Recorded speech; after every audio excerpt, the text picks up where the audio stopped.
जैसा कि पर्वों त्योहारों का महीना चल रहा है, आपको सभी वीडियो दे रही हूँ और होली होलाष्टक सब पर वीडियो दी हूँ। होलाष्टक में सभी वर्जित कार्य बता दी हूँ।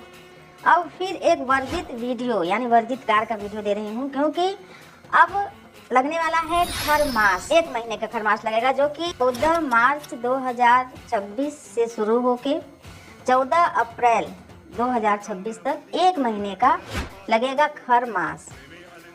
तो इस खरमास में यानी कि साल में 2 बार खरमास लगता है।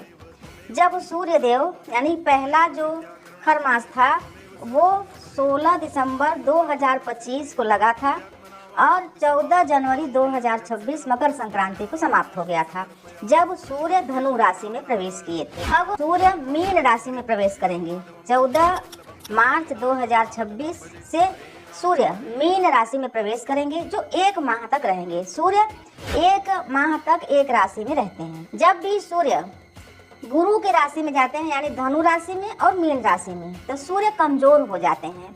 सूर्य कौन है? सूर्य ग्रहों के राजा हैं और उनको जब कुंडलियों में देखा जाता है तो उनको पिता भी बोलते हैं सूर्य को। दूसरे के यानी कि गुरु के राशि में सूर्य कमजोर हो जाते हैं, तो इसीलिए सभी शुभ और मांगलिक कार्य बंद हो जाता है 1 महीने के लिए। सूर्य जब अभी मीन राशि में जाएंगे तो कोई भी शुभ कार्य नहीं होगा, कोई भी शुभ कार्य यानी 14 मार्च को जब जाता है 1 महीने के लिए। सूर्य जब अभी मीन राशि में जाएंगे तो कोई भी शुभ कार्य नहीं होगा, कोई भी शुभ कार्य यानी 14 मार्च को जब मीन राशि में सूर्य प्रवेश करेंगे, उसके बाद 19 मार्च से नवरात्र भी लग जाएगा। तो आप लोग क्या करते हो कि नवरात्र लग गया है, नवरात्र में सभी कार्य कर सकते हैं। जैसे आप मुंडन करा लेते हो, कभी कहीं देवी स्थान में जाके गृह प्रवेश कर लेते हो, तिलक बरच्छा कर लेते हो, कुछ भी कर लेते हो अपने मन से, या पंडित के ऊपर दबाव डालते हो तो बोल देते हैं हाँ कर लो, लेकिन नहीं करना चाहिए, क्योंकि खर मास ये जो चैत्र की नवरात्रि होती है ये लगभग खर मास में ही पड़ती है। तो खर मास में नवरात्रि पड़ती है तो ये देव देवी शक्ति आराधना के लिए है, न कि आपके मुंडन गृह प्रवेश या कोई और शुभ मांगलिक कार्य के लिए तो बिल्कुल न करें। यहाँ तक कि जो नवविवाहित है, जिनका विवाह अभी हुआ है, वो भी ससुराल में है तो ससुराल में रहेंगी, मायके में है तो मायके में रहेंगे, या खर मास से पहले जहाँ भी आना जाना हो आ जा लें। सूर्य देवता ये मीन राशि में जब प्रवेश करेंगे तो सभी काम बंद हो जाएगा। जब 1 महीने के बाद 14 अप्रैल को जब मेष राशि में आएंगे तो उच्च राशि के हो जाएंगे, तो सभी शुभ और मांगलिक कार्य शुरू हो जाएंगे।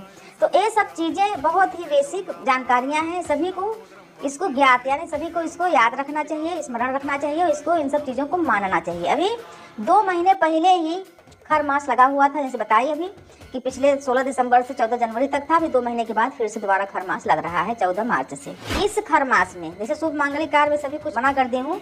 जैसे बोलेंगे चलो लड़की देख लो, तो गोद भराई कर लो और तमाम पर अच्छा ले लो, तो ये चीज़ें भी नहीं करनी चाहिए। नवरात्र है तो नवरात्र में भी नहीं करनी चाहिए ये चीज़ें। जैसे मान लो कि लड़की का बातचीत चल रहा है, देखने का ताकने का, तो अगर बहुत ज़रूरी हो तभी, नहीं तो खर मास में लड़की भी देखने आना जाना नहीं चाहिए। खर मास बीत जाए तब ये आप ये सभी कार्य आप करें। ऐसे तमाम और चीज़ें हैं, जैसे कि मान लो ओली भराना हुआ तो वो भी नहीं करना। जैसे मान लो किसी गर्भवती का जो गोद भराई होती है वो कर सकते हो, क्या कि उसका एक पर्टिकुलर महीने में किया जाता है कि इस महीने में उसको करना है। अन्नप्राशन पितर में भी होता है, क्योंकि 6 महीने के भीतर अन्नप्राशन करना ही रहता है, नामकरण हुआ, तमाम ऐसी चीज़ें हैं, व्यापार मूड, तो ये सब चीज़ों को वर्जित नहीं रहता है, सब चीज़ें होती हैं, कर सकते हैं। उसी प्रकार से कोई नया व्रत, जैसे कोई नया व्रत हफ्तावारी का जो व्रत है, या एकादशी है, शिव चतुर्दशी है, प्रदोष है, इन सब व्रतों को भी, जैसे आपको पता ही नहीं रहेगा कि खर मास क्या होता है, कब लगता है, आपको बस व्रत रहना है, व्रत उठाना है, आप शुरू कर दिए। बाद में जब वीडियो के माध्यम से जाने कि हाँ खर मास में व्रत नहीं उठाना था, तो हमसे आप प्रश्न करते हो कि मैं तो गुरुवार का व्रत उठा ली थी, अब क्या करूं। तो इसीलिए पहले से वीडियो दे रहे हैं कि इस 14 मार्च से 14 अप्रैल के बीच में कोई भी नया व्रत शुरू न करें, वो चाहे हफ्तावारी हो, चाहे महीने में 2 एकादशी या जो प्रदोष वगैरह पड़ता है ये हो, या कोई भी व्रत, महीने में 2 एकादशी या जो प्रदोष वगैरह पड़ता है ये हो, या कोई भी व्रत।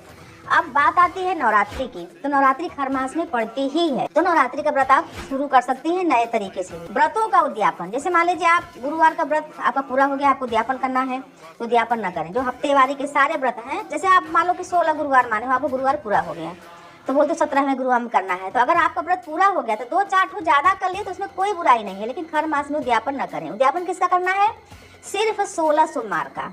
16 सोमवार का व्रत अगर आपका पूरा हो गया तो 16 सोमवार एक ऐसा व्रत है कि बीच में आप 1 से लेकर 16 तक में किसी भी अगर बीच में एक सोमवार का व्रत आपका खंडित हो गया तो 16 सोमवार का व्रत खंडित माना जाता है। तो 16 सोमवार जैसे पूरा हो गया तो 17वें सोमवार में आप 16 सोमवार का व्रत का उद्यापन करके, लोग बोलते हैं कि हम 16वें सोमवार में करें तो फिर खाना वाना खा ले कि नहीं, 16 सोमवार कंप्लीट तो होने दो, 16 सोमवार कंप्लीट हो जाए तो 17वें सोमवार को उद्यापन करके जो भी रुद्राभिषेक, जो भी भजन कीर्तन करना है, भोजन कराना है वो आप करा सकती हैं, लेकिन व्रत उठा नहीं सकती हैं। जैसे कि वैभव लक्ष्मी या संतोषी माता का व्रत, वैभव लक्ष्मी का व्रत का नियम है कि वो आप अपने ही घर में करें। जैसे मान लो 16 वैभव लक्ष्मी, 21 वैभव लक्ष्मी जो भी आप माने हैं, तो अगर घर से बाहर कहीं किसी के यहाँ शादी में, ब्याह में, यात्रा में है तो बिल्कुल न करें। 16 शुक्रवार आप अपने ही घर में शुरू करें, अपने ही घर में व्रत करें, अपने ही घर में उद्यापन करें, जैसे कि वैभव लक्ष्मी का करना है तो। लेकिन इन सब व्रतों का उद्यापन भी खर मास में ना करें, 2-4 ज़्यादा होता है महीने का तो आपको जाने दें, और जब खर मास समाप्त हो जाए फिर आप व्रत का उद्यापन करें। तो आपको मैं बता रही हूँ विस्तार से कि खर मास में आपको क्या क्या नहीं करना चाहिए। बहुत सारे लोग प्रश्न पूछते हैं, मतलब विवाह आगे होगा तो खर मास में हम कपड़ा, जेवरात या विवाह के और सब सामान खरीद सकते हैं कि नहीं? तो बिल्कुल आप खरीद सकते हैं, क्योंकि अब शादी ब्याह का घर है तो 1-2 महीने से पहले से खरीदारी शुरू हो जाती है, तो आप खरीद सकते हैं। कपड़ा खरीद सकते हैं, कपड़ा सिलने के लिए दे सकते हैं, कपड़े को गहना खरीद सकते हैं, बाकी सभी काम कर सकते हैं। हाँ, धार्मिक जैसे बहुत सारे लोग हमसे प्रश्न करते हैं कि वैष्णो देवी जा सकते हैं कि नहीं, महाकाल जा सकते हैं कि नहीं, ये करा सकते हैं कि नहीं, हवन करा सकते हैं कि नहीं, तो बिल्कुल आप ये सब कुछ कर सकते हैं। सत्यनारायण की कथा करा सकते हैं कि नहीं, तो धर्म का काम आप कर सकते हो, सिर्फ मनुष्यों के लिए शुभ मांगलिक कार्य नहीं कर सकते। देवी जी का कलश स्थापना भी ये सब तो खर मास में ही होगा, 19 तारीख को, 19 मार्च से जो लग रहा है आपका नवरात्रि, तो सब होगा, कलश स्थापना, देवी मूर्ति स्थापना सब कुछ होगा। कुआर का नवरात्रि होता है, शनि महीने का जो नवरात्र होता है उसके पहले 15 दिनों का क्या लगता है, पितृपक्ष।